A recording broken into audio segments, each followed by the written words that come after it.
दोस्तों आज का अपना एक बड़ा ही इंटरेस्टिंग टॉपिक है मैक्रो इकोनॉमिक्स का, जो किसी इकोनॉमी का एक्सिस होता है और वर्तमान आर्थिक युग का सबसे इम्पोर्टेंट एलिमेंट है मनी।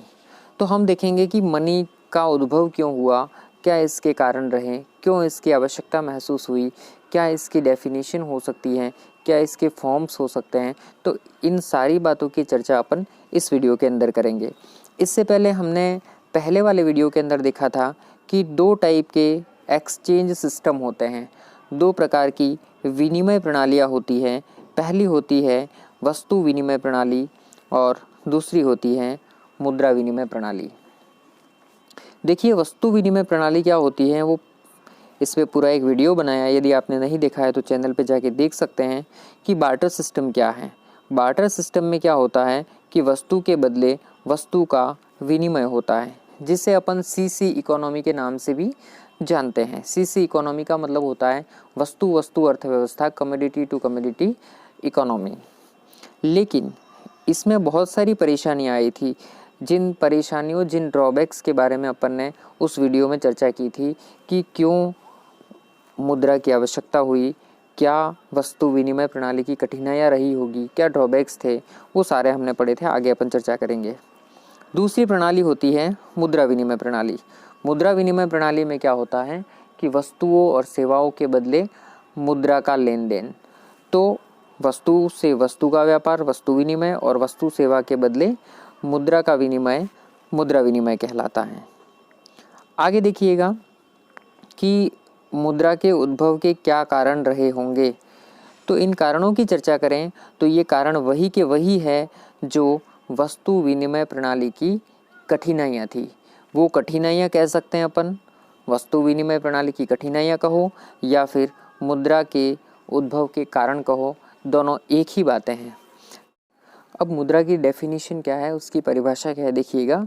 मुद्रा को एक ऐसे उपकरण के रूप में परिभाषित करते हैं जिसका काम क्या है। वो काम देखिए, विनिमय का माध्यम, मूल्य का मापक, मूल्य का संचय और स्थगित भुगतानों का आधार। ये इसके चार प्रमुख काम हैं। उन्हीं कामों के आधार पर, उन्हीं फंक्शंस के आधार पर अपन उसकी डेफिनेशन को दे सकते हैं। आगे देखिएगा कि पहले ज़माने में जो कॉइन्स होते थे, जो सिक्के होते थे, या मुद्रा प्रणाली का विकास हुआ, तो ऐसा तो है नहीं कि सीधी पेपर मनी आ गई या इलेक्ट्रॉनिक मनी आ गई या फिर डिजिटल मनी करेंसी आ गई, ऐसा कुछ भी नहीं था। स्टार्टिंग जो हुई थी, तो इंडिया के रेफरेंस में अपन बात करेंगे कि जैसे आप यहाँ देखिएगा, ये जो साइन दिख रहा होगा आपको, ये फूटी कौड़ी। आपने बहुत सारे स्टेटमेंट भी सुने होंगे कि फूटी कौड़ी भी नहीं मिलेगी। ये वाला स्टेटमेंट ये पहले ज़माने में चलते थे, इस कारण से कहे जाते थे।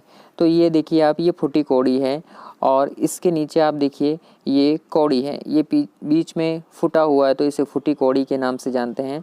यहाँ पे कौड़ी का साइन दिया हुआ है। तीन फूटी कौड़ी मिलाते थे तो एक कौड़ी बनती थी। यहाँ देखिए आप, ये दमड़ी है।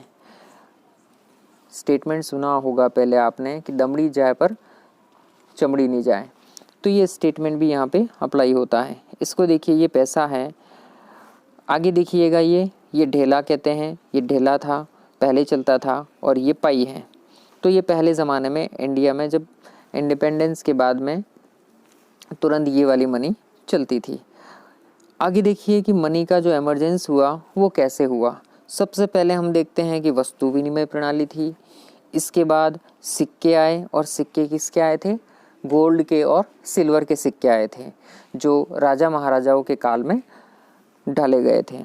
इसके बाद धीरे धीरे वो सोने और चांदी को छोड़कर एलॉय के, मिश्रित धातु के सिक्के बनाए जाने लगे, मेटल के सिक्के बनाए जाने लगे। सिक्के जो वर्तमान में भी एलॉय के बनाए जा रहे हैं, मिश्रित धातु के बनाए जा रहे हैं। धीरे धीरे सिक्कों के बाद में पेपर मनी बनाई जाने लगी, जो कागजी मुद्रा के रूप में वर्तमान में अपन देखते हैं। कागजी मुद्रा के बाद में देखिएगा, वर्तमान में हमारे पास में क्रेडिट कार्ड और डेबिट कार्ड्स हैं, जो प्लास्टिक मनी के नाम से अपन जानते हैं। तो प्लास्टिक कार्ड्स प्लास्टिक मनी के रूप में हमारे सामने आए। ठीक इसी तरीके से देखिए, वर्तमान में सबसे ज़्यादा प्रचलन में है इलेक्ट्रॉनिक मनी, जिसको अपन कहते हैं डिजिटल मनी, ई मनी के नाम से भी इसको जानते हैं। आगे देखिए, अभी वर्चुअल करेंसी आ गई है, जिसे क्रिप्टो करेंसी, बिटकॉइंस वगैरह का नाम सुना होगा आपने। तो ये मनी का इमरजेंस है कि पहले बार्टर सिस्टम था, बार्टर सिस्टम के बाद वस्तु विनिमय प्रणाली के बाद में धीरे धीरे कॉइन्स आए गोल्ड के बाद में फिर एलॉय के बनने लगे, मिश्रित धातु के, फिर पत्र मुद्रा आई, फिर प्लास्टिक कार्ड आए, प्लास्टिक कार्ड के साथ साथ में ये इलेक्ट्रॉनिक मनी सिस्टम आया और वर्तमान में वर्चुअल करेंसी भी कहीं कहीं प्रचलन में है। तो अभी वर्तमान में ये सिक्के भी चल रहे हैं, पेपर करेंसी, पेपर मनी चल रही है, प्लास्टिक कार्ड्स भी चल रहे हैं, इलेक्ट्रॉनिक मनी चल रही है, लेकिन क्रिप्टो करेंसी भी कहीं कहीं चल रही है। पूरी तरीके से इसको मान्यता नहीं मिली है क्रिप्टो करेंसी को। हाँ, आगे देखिएगा, नेक्स्ट अपन देखते हैं मुद्रा के रूप क्या हैं, इसके क्या क्या फॉर्म्स हैं। बहुत अच्छे से समझिएगा आप कि क्या क्या इसके फॉर्म्स है। तो पहले फॉर्म्स की अपन चर्चा करेंगे, फिएट मनी। फिएट मनी क्या होती है?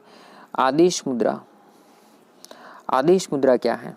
पहला पॉइंट देखिए आप कि जो सरकार के आदेश के द्वारा जारी की जाए उसे कहेंगे आदेश मुद्रा। आदेश कौन देगा?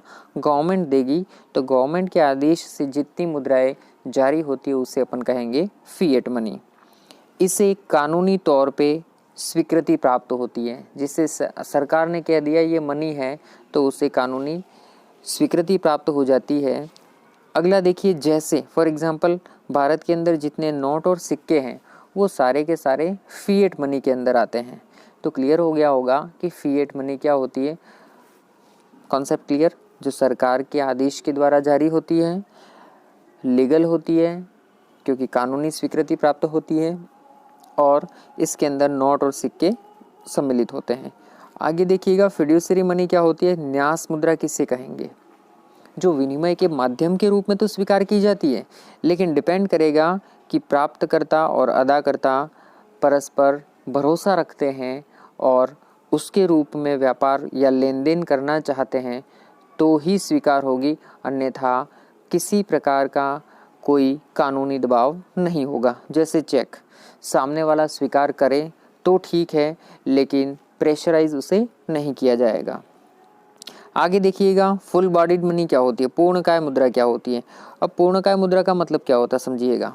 फुल बॉडीड, फर्स्ट जैसे सिक्कों की बात करें अपन, फुल बॉडीड का मतलब ये है कि जिसका वस्तु मूल्य और मौद्रिक मूल्य बराबर हो, कि जिस मुद्रा का वस्तु मूल्य और मौद्रिक मूल्य बराबर हो उसे अपन क्या कहेंगे?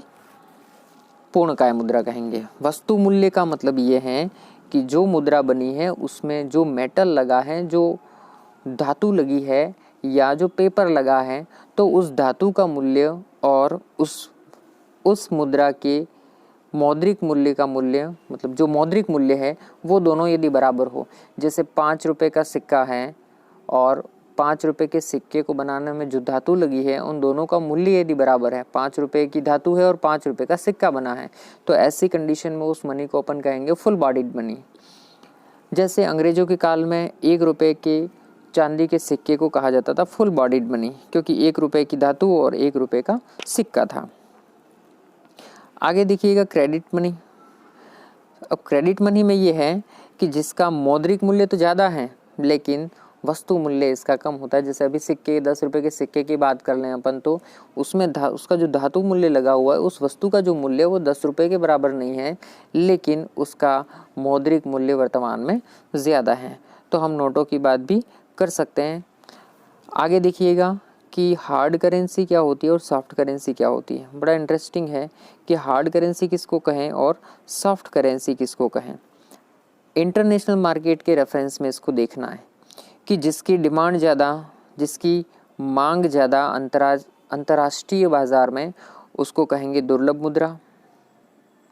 जो दुर्लभ होता है उसकी ही मांग होती है। डायमंड की डिमांड ज़्यादा है क्योंकि वो दुर्लभ है। हम कहते हैं जल की यूटिलिटी कम, मार्जिनल यूटिलिटी कम होती है क्योंकि उसकी मात्रा ज़्यादा है। तो ठीक यही नियम यहाँ पे भी अप्लाई कर सकते हैं अपन कि जिसकी डिमांड ज़्यादा है लेकिन सप्लाई कम है, तो ऐसी स्थिति में उसे अपन कहेंगे हार्ड करेंसी, जैसे अमेरिकी dollar for example. Soft currency किसे कहेंगे? कि जिसकी इंटरनेशनल मार्केट में डिमांड कम हो लेकिन सप्लाई इजी गोइंग, जिसकी मात्रा बहुत ज़्यादा है और सप्लाई आराम से हो सकती है, तो जिसकी मांग कम लेकिन पूर्ति अधिक हो, जैसे भारतीय रुपए की बात करें तो ये सॉफ्ट करेंसी है। तो पूछा जा सकता है कि हार्ड करेंसीज क्या होती है और सॉफ्ट करेंसीज क्या होती है। Thank you. अगले चैप्टर